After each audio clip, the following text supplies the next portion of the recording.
Ito yung pinaka-entrance niya. Labas tayo saglit. Ayan. Baka hindi na ako makapasok. Wait lang. Ayaw, di ba?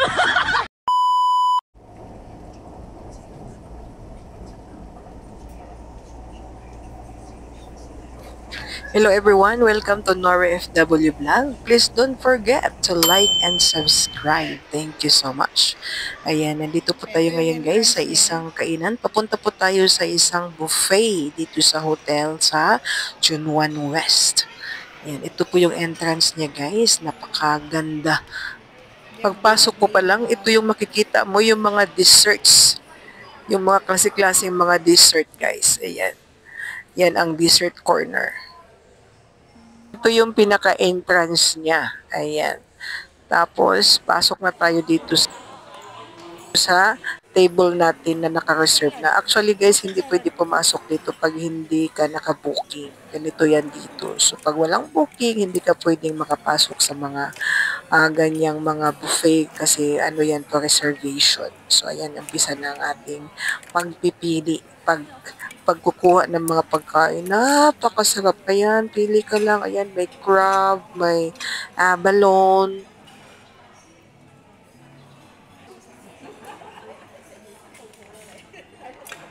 Salmon. Pero hindi ako kumain.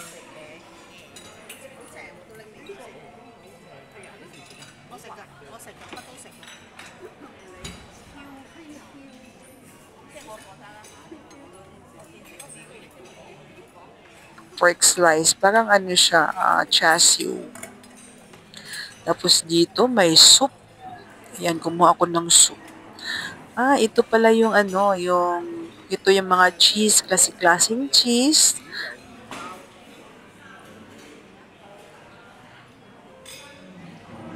I-toppings mo yung cheese sa biscuits, may honey, may klase-klaseng mga sauce.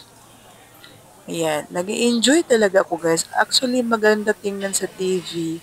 Kasi itong mga kasama ko sila bossing, mahilig yan manonood ng mga ganitong mga buffet kung saan yung may mga promo kasi may mga promo yung mga buffet guys. May mga discount.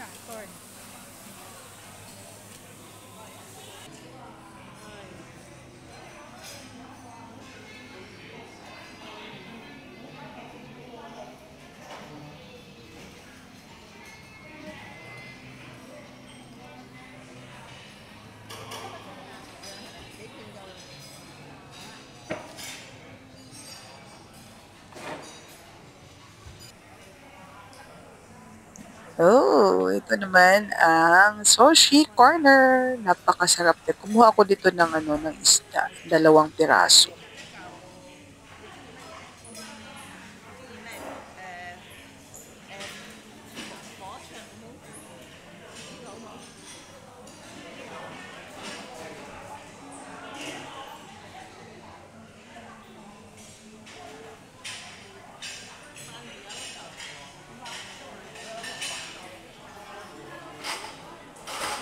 Tapos dito may overlooking siya dito. Ito ang maganda kasi may overlooking siya dito banda.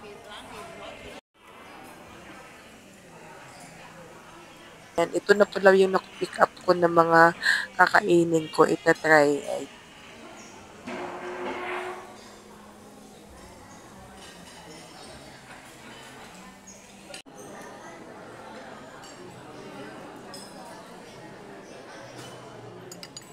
Yan ako ng soup, ng ginseng soup. Ano siya, medyo mapait-pait. Pero mas maganda kasi yan sa katawan. Kaya inubos ko talaga yan.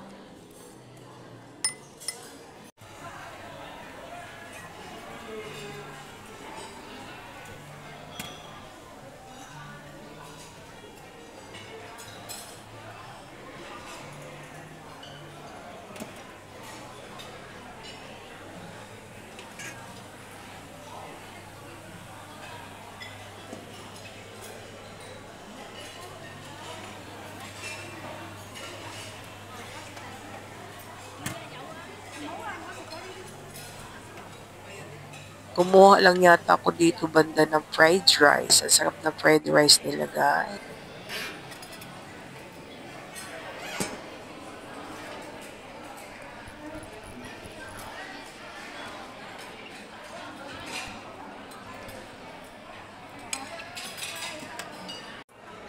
Tapos pag gusto mo naman mag-noodles, ayan, magpagawa ka ng noodles, may gagawa dyan. Tapos mag-toppings ng mga balls or something na gulay.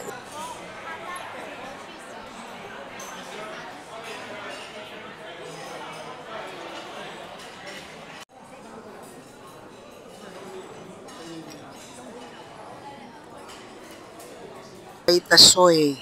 Ang sarap niyan, guys. Pero hindi ko naubos yung isang bote. Masarap to kasi mainit-init siya. Kahit nakaganyan yung lagayan niya, pero mainit-init siya. Masarap yan.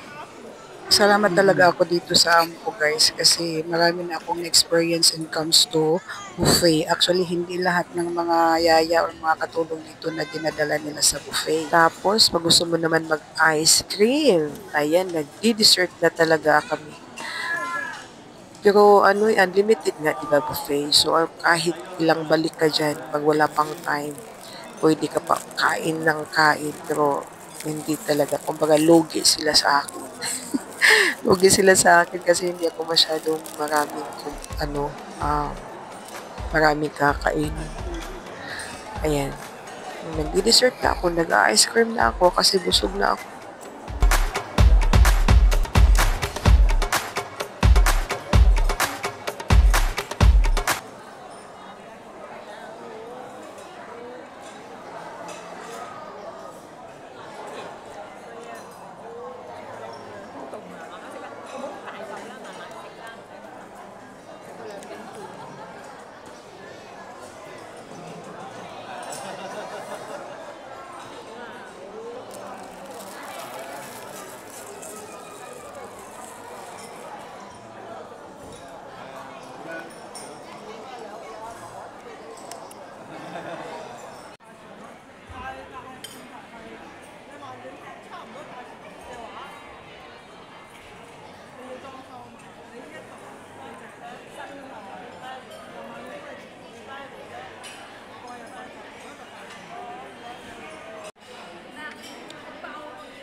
Dito banda yung pinaka-specialty. Ayan, ito yung pork. Tapos, ito yung beef. Hindi, syempre, kumuha tayo niyan kahit konti, o di ba? At least nakatry.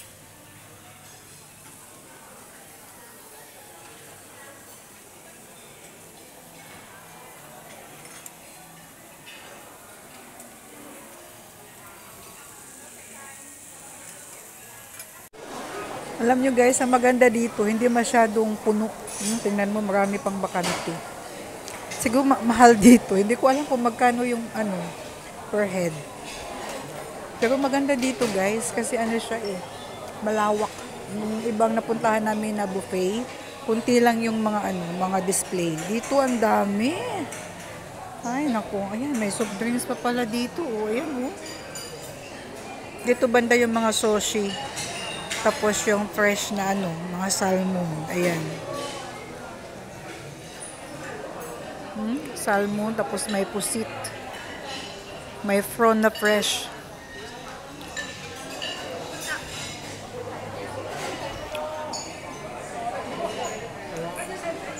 Dito oh.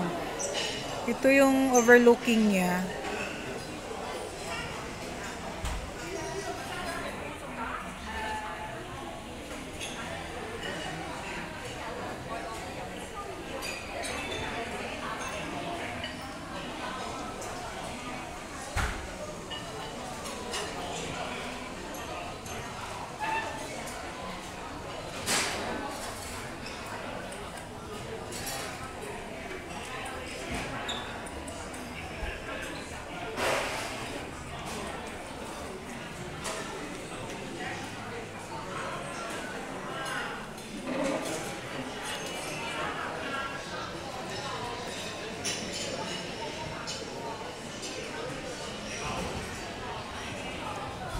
Ay, ang ganda.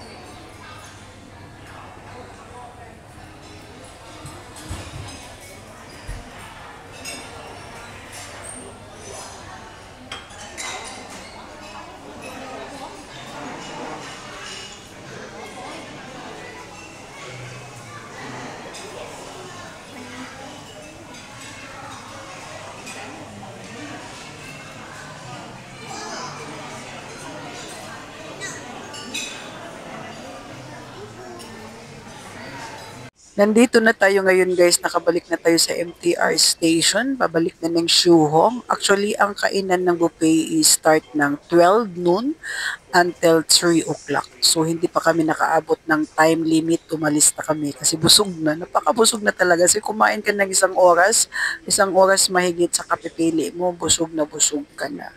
So, pabalik na tayo sa bahay. Nandito tayo sa MTR station waiting for the train. Ayan, pababa na kami dyan, guys.